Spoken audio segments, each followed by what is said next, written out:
మన జీవితం ఎందుకు ఫలించలేకపోతా ఉంది అన్నటువంటి విషయాలను ఇప్పుడు స్కిట్ ద్వారా ఎవరు చేయబోతున్నారంటే టీచర్స్ చేయబోతూ ఉన్నారు. కాబట్టి వారిని గట్టిగా వెల్కమ్ చేద్దాం. మీరు పర్మిషన్ ఇస్తే నేను ఒక 5 నిమిషాలు మా తోటలోనికి వెళ్ళేసి వచ్చేస్తాను. ఇక్కడ ఏమేం చేస్తారో మళ్ళీ నాకు మీరు వివరిస్తే నేను కూడా విని నేర్చుకుంటాను. గట్టిగా క్లాప్స్ కొడదామా? అబ్బాడా, మా యజమాని నాకు అప్పగించేసిపోయినాడు తోటన్నీ చూసుకోమని.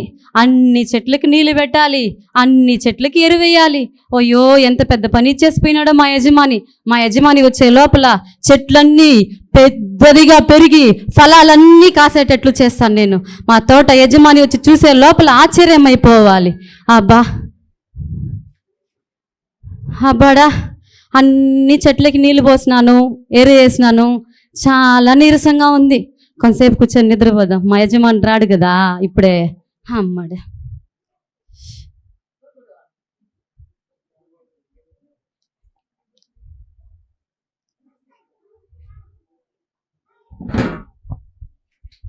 అమ్మడి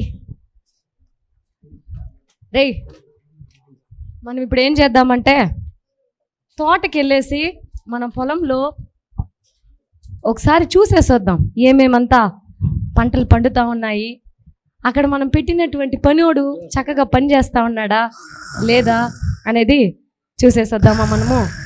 సరే, ఓకే, తప్పదంబా.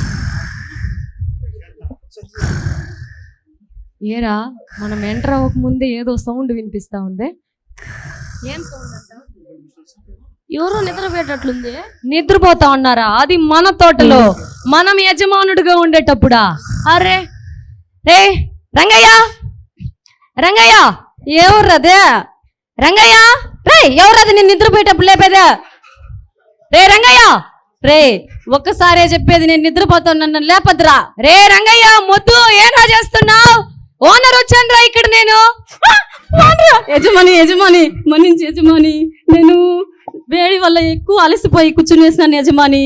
కాదురా, నేను నా తోటని ఖాయమని చెప్పి నీకు నెలకి జీతం ఇచ్చి ప్రతిరోజు అన్నం పెట్టి ఉదయకాలం టీలు, నీకు సాయంత్రము టీలు, మళ్ళీ మధ్యలో స్నాక్స్, నేను నీకు ఇన్ని పెట్టి నా పొలాన్ని బాగా కాయరా అని చెప్తే నువ్వు గురకబెట్టి నిద్రపోతా ఉన్నావు. యజమాని అక్కడ చూడు, చెట్టు ఎంత బాగుందో. నేను నీరు పెట్టి ఎరువు వేసినాను కాబట్టి అంత బాగా వచ్చింది. అది నీ గురక సౌండ్ వలన కుక్కలు పరిగెత్తిపోతా ఉన్నాయి. కాపలాగా పెట్టిన నేను నిద్రపోతే ఏ సౌండ్ నాకు వినిపించదు. నీ సౌండ్ నీకు వినిపించదు. కుక్కలు విని భరించలేక పారిపోతా ఉంది కుక్కలు. పోనీ కానీ యజమాని, నువ్వు నాకు నిన్న ఏమి ఇచ్చినావు? నేను చెప్తా ఉన్నదేమి, నువ్వు చెప్తా ఉన్నదేంటి? నేను అడిగిన దానికి సమాధానం చెప్పండి యజమాని. నిన్న యజమాని, నేనే యజమాని. మీరే యజమాని. మరి నిన్న మీ ఇంట్లో ఏం కూర చేసినారు? మా ఇంట్లోనా చేపల కూర చేసినాము. మళ్ళీ చేపల కూర ఎవరికి తెచ్చియాలి మీరు? మా ఇంటి పనివాడికి ఇచ్చినాను. అంటే నేను ఇక్కడ పగలంతా కష్టపడి చెట్లకు ఎరువేసి నీళ్లు పోసి బాగా పెంచితే నాకీకుండా ఎదురుగా ఉన్నాడు కుప్పస్వామి, వాడికి ఎందుకు ఇచ్చినావు నువ్వు? వాడా నీకు పనివాడా? వాడు నా పనివాడు, వాడు ఎప్పుడు నాతో ఉంటాడు. అయితే వాడు పనివాడు, నేను యజమానుడా? అట్లానే పోస్టింగ్ తీసుకునేద్దామనున్నావు నువ్వు. వాడికే ఎక్కువ ప్రేమ చూస్తావు యజమాని. వాడు మంచిగా క్లియర్ గా చేస్తాడు, క్లీన్ గా చేస్తాడు. వాడికి ఏదైనా అప్పచెప్పు, ఏ మిస్టేక్స్ ఉండదు. ఇప్పుడు నీ దగ్గర నా పొలాన్ని ఇచ్చాను, ఈ చెట్టును పెట్టుకొని సంవత్సరం నుంచి పెంచుతా ఉన్నావు. ఏది ఒక పండన ఇందులో నుండి కోసిచ్చినావా నువ్వు? అది యజమాని, అది కాసేటప్పుడు కాస్తుంది. నో రంగయ్య, ఇక నుంచి నీ మీద నాకు నమ్మకం లేదు. అట్లా చెప్పదు యజమాని. ఈ చెట్టు ఇలా ఉండడం వల్ల ఈ భూమికి భారము. దీనికి ఎంత ఎరువు వేస్తా ఉన్నాం, ఎంత నీళ్లు పోస్తా ఉన్నాం, ఎంత కరెంటు బిల్లు వస్తా ఉంది, నీకేం తెలుసు? కట్టేది నేను. ఆ సమస్య నాకుదా తెలుసు. కాబట్టి దీన్ని ఏం చేస్తావంటే నరికేవాలి. ఇప్పుడు వద్దు యజమాని, నరకద్దు యజమాని. రంగయ్య, నరకలేదు అంటే నిన్ను కూడా పనిలో నుండి పంపించేస్తా. వద్దు యజమాని, 1 సంవత్సరం పాటు ఉండనిమ్ము. మీరు సంవత్సరం తర్వాత వచ్చి చూస్తే అది కాయకపోతే మీరే దాన్ని నరికేయండి. నరకడం కాదు, ఫస్ట్ నిన్ను బయటికి పంపించేసి మళ్ళీ దాన్ని నరుకుతాను. కుప్పని చేర్చుకుందామనా? వాడు పర్ఫెక్ట్ కదా అన్ని పనులలో. సరే యజమాని, చూద్దాము. సరే చూద్దాం. నెక్స్ట్ రెండోసారి వచ్చేటప్పుడు సరే యజమాని, చెట్టులో నుండి ఫలం రావాలి. అలా రాలేదు అంటే నువ్వు ఫస్ట్ బయటకు పోతావు. సరే యజమాని. ఏరా చేద్దాం? బయటికి పంపించేద్దాం. ఓకే. మా యజమానికి ఏం తెలుసు నా బాధ. ఎప్పుడో ఒకసారి వస్తాడు, అట్లా చూసుకొని స్టైల్గా వెళ్ళిపోతాడు. నేనే కదా అన్ని చెట్లకి నీళ్లు పోసి ఎరువు వేసి ఏ చెట్టు ఏ పండు ఏ కాయని నాకు తెలుసు. మా యజమానికి ఏం తెలుసు? కోసుకోపి ఇస్తే మాత్రం స్టైల్గా తినేసి కూర్చుంటాడు డైనింగ్ టేబుల్ పైన. ఆయనకేం తెలుసు? ఈ చెట్టుని నేను పనిలో జాయిన్ అయినప్పటి నుంచి పెంచుతూ ఉన్నాను. ఈ తోటలో ఉన్న చెట్లన్నిటికంటే ఈ చెట్టుకి ఎక్కువగా ఎరువేసి నీరేసి ఇది మంచిగా ఫలించాలని కోరుకుంటున్నాను. ఈ చెట్టేమో ఒక రోజు కూడా ఒక ఫలం పడలేదు. ఏమో చూద్దాము, మరి ఇంకా ఎక్కువగా దానికి ఎరువేసి నీరు పెడితే ఏమైనా కాస్తుందేమో చూద్దాము.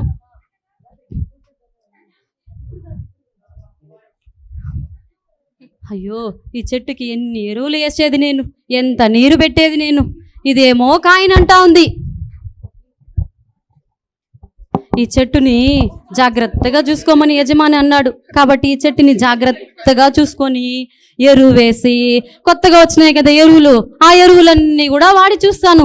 అప్పుడైనా ఫలిస్తుందేమో ఈ చెట్టు.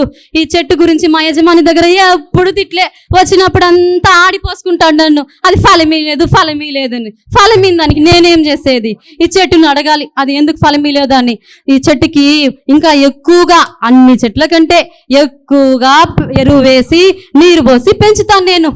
అమ్మా, యజమాని వెళ్ళిపోయినాడు కదా, కూర్చుందాము.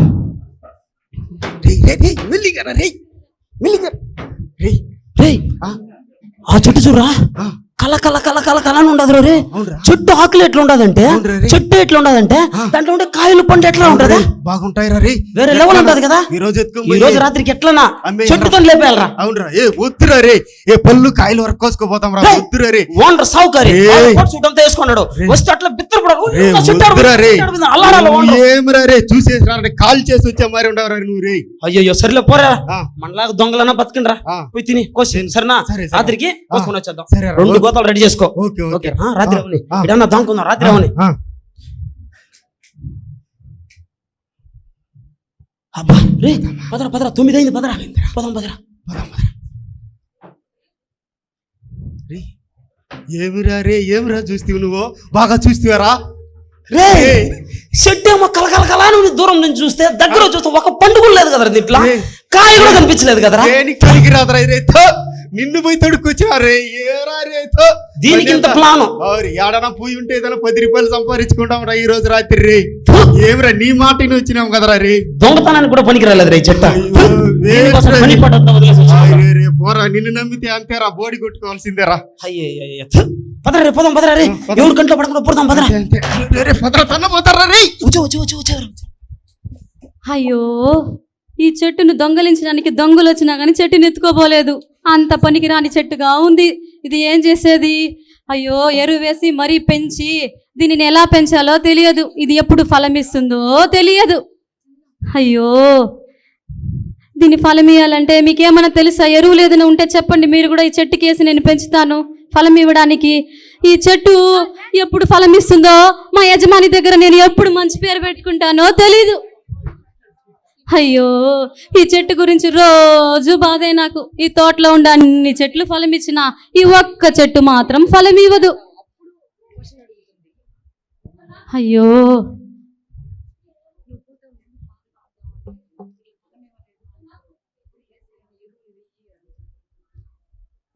చెట్టు ఫలం ఎప్పుడు ఇస్తుందో అప్పుడే నాకు చాలా సంతోషం. అలసిపోయాను. సరే, ఈ మార్గంలో వెళ్దాము. చాలా ఎండగా ఉంది, కొంతసేపు ఇలా విశ్రాంతి తీసుకుందాం. ఇక్కడ ఏదో తోట పచ్చగా ఉన్నట్లుంది, ఇక్కడ వెళ్ళి కొంతసేపు కూర్చొని విశ్రాంతి తీసుకుంటాను. అయ్యో, ఎవరో వచ్చినట్లుంది. అయ్యా అయ్యా అయ్యా, ఎవరయ్యా మీరా? అయ్యా, నేను ఇలా దారిలో వెళ్తూ ఉన్నాను, మీ తోటలో కొంతసేపు విశ్రాంతి తీసుకుందామని వచ్చాను. అయ్యయ్యా, రాయా, మా తోట ఎప్పుడు చల్లగా ఉంటుంది, కూర్చోండి అయ్యా. తోటంతా చాలా బాగుంది. మీరెందుకు డల్గా ఉన్నట్లు కనిపిస్తా ఉన్నారు? ఆ కథ ఎందుకు అడుగుతారయ్యా? ఏం చేసేది నా బాధ. మా యజమాని వచ్చినప్పుడంతా ఆ చెట్టు గురించి నాకు తిట్లే. ఈ తోటలో ఉన్న చెట్లన్నీ ఫలం ఇస్తుంది కానీ ఈ ఒక్క చెట్టు మాత్రం ఎన్ని సంవత్సరాలుగా ఉన్నా ఫలమే ఈయనంటుంది. మా యజమాని వచ్చి చూసి దాన్ని నరికే అన్నాడు. నాకు ఇష్టం లేదయ్యా, నేను ఎప్పుడు పనిలో జాయిన్ అయినా అప్పటి నుంచి ఉంది ఆ చెట్టు, దాన్ని ఎలా నరికేది నేను? అది ఫలం ఇచ్చేటట్లు ఏమన్నా మీకు మార్గం ఉంటే చెప్పండి అయ్యా. దానికి కావాల్సిన ఎరువు అంతా వేశారా? అన్నీ వేసాము, కొత్త మందులు కూడా వేసాము. అన్ని ఎరువులు వేసినా, అన్ని మందులు వేసినా ఒక్క ఫలం కూడా లేదు. అవునా, ఇది ఫలించలేదా? అయితే నేను నీకు మందు ఇస్తాను, అది వేసావంటే చాలా చక్కగా ఏమందయ్యా ఫలిస్తుంది. ఏమందయ్యా? అదే అన్ని సమస్యలకు యేసయ్య పరిష్కారం. నువ్వు యేసయ్య. యేసయ్య అనే మందు కానీ ఇచ్చావంటే అది ఫలిస్తుంది. ఏసయ్య మందా? ఇదేదో కొత్తగా ఉంది, అన్ని మందులు విన్నాను కానీ ఏసయ్య మందా? సర్లే, దీన్ని కూడా వాడి చూద్దాం. అన్ని ట్రై చేసాం, ఇది కూడా లాస్ట్ లో చూద్దాం ఫలమిస్తుందో ఫలమీయదో. అందరు అంటున్నారు ఫలమీలేదు ఫలమీలేదని. ఒకసారి అందరూ వచ్చి చూసారు కానీ ఫలమీలేదు అంటున్నారు. ఒకసారి ఈ చెట్టుని అడిగేస్తే పోలేదా? మనం ఎందుకు ఫలమీలేదు? చెట్టు నువ్వెందుకు ఇన్ని సంవత్సరాలుగా ఫలమీయలేదు? ఏమిది? చెట్టుతో మాట్లాడితే పేపర్ ఇస్తుంది ఇది. పాపం వల్ల నువ్వు ఫలమీలేదా? మళ్ళీ దేని వల్ల ఫలమీలేదు? జారత్వం వల్ల ఫలమీయకుండా ఉన్నావు నువ్వు ఇన్ని రోజులు. అపవిత్రత ద్వారా నువ్వు ఫలమీయకుండా ఉన్నావా?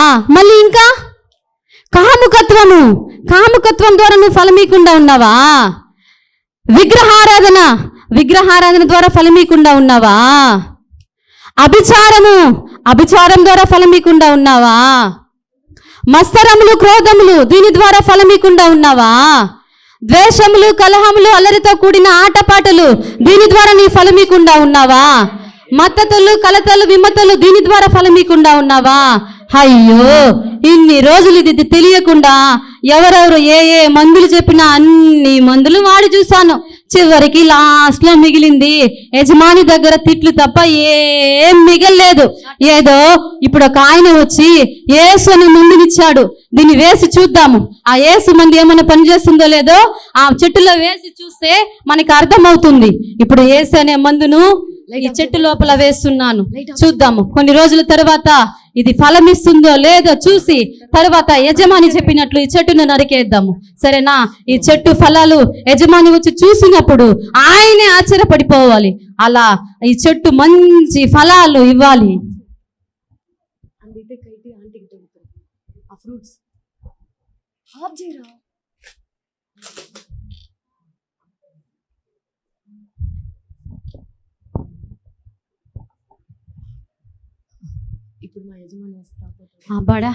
ఇప్పుడు మా యజమాని రాబోతున్నాడు.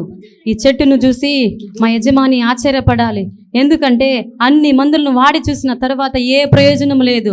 ఒక ఆయన వచ్చి ఏదో యేసు అనే మందు ఇచ్చాడు కదా, ఆ మందు ద్వారా ఫలాలు ఎక్కువగా వస్తుందని నేను అనుకుంటాను. యజమాని చూసిన వెంటనే అయ్యా చెప్పండి అయ్యా, పిలిచిన ఫస్ట్ పిలుపులోనే నువ్వు రియాక్ట్ అయినావు.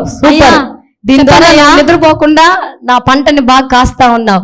సరే, అదే ఎలా ఉంది చూసొద్దాము, టైం అడిగావు కదా. అయ్యా అవునయ్యా, చూడండి అయ్యా, మీరు తిట్టిన చెట్టు ఎన్ని ఫలాలు ఫలించిందో చూడండి అయ్యా. అరే ఏరా చేసినావు రంగయ్య? అయ్యా ఏ ఫలం లేకుండా ఉండింది, ఇప్పుడు ఇన్ని ఫలాల కలర్ గా. అరే ఏం ఎరువు వేసినావు? నేను ఇచ్చిన ఎరువు బాగా పనిచేసిందా? అయ్యే, నువ్వు ఇచ్చిన ఎరువు ఒక్క ఫలం కూడా ఫలించలేదు. మరి ఫారిన్ నుంచి తెచ్చిచ్చినావంట ఆ ఎరువుని.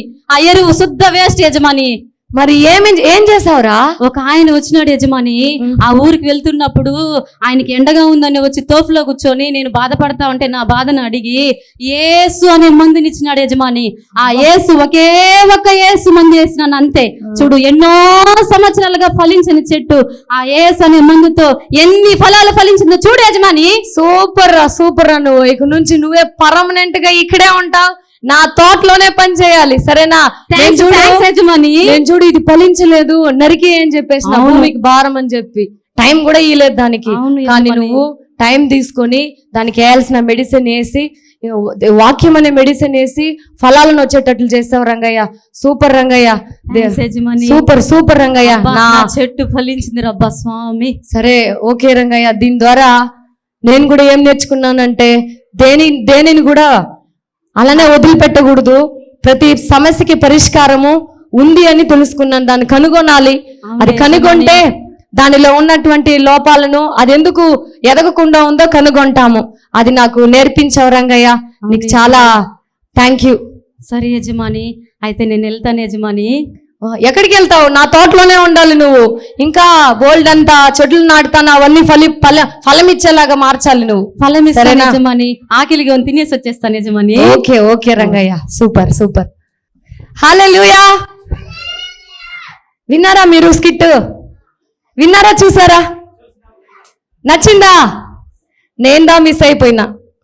నాకు చిన్న పని పడింది, దానికి వెళ్ళేసి వచ్చేసాను. ఏం విన్నారు? సో ఒక వ్యక్తి ఫలించలేకపోవడానికి కారణం అతనిలో ఉన్నటువంటి చెడుతనం, పాపం. ఫస్ట్ పాపం అనేది అతనిలో నుండి బయటికి పోవాలి, యేసు లోపలికి రావాలి. యేసు లోపలికి వస్తే అన్ని ఫలభరితంగా మారుతుంది అని చక్కగా ఒక స్కిట్ ద్వారా టీచర్స్ ప్రెజెంటేషన్ చేశారు.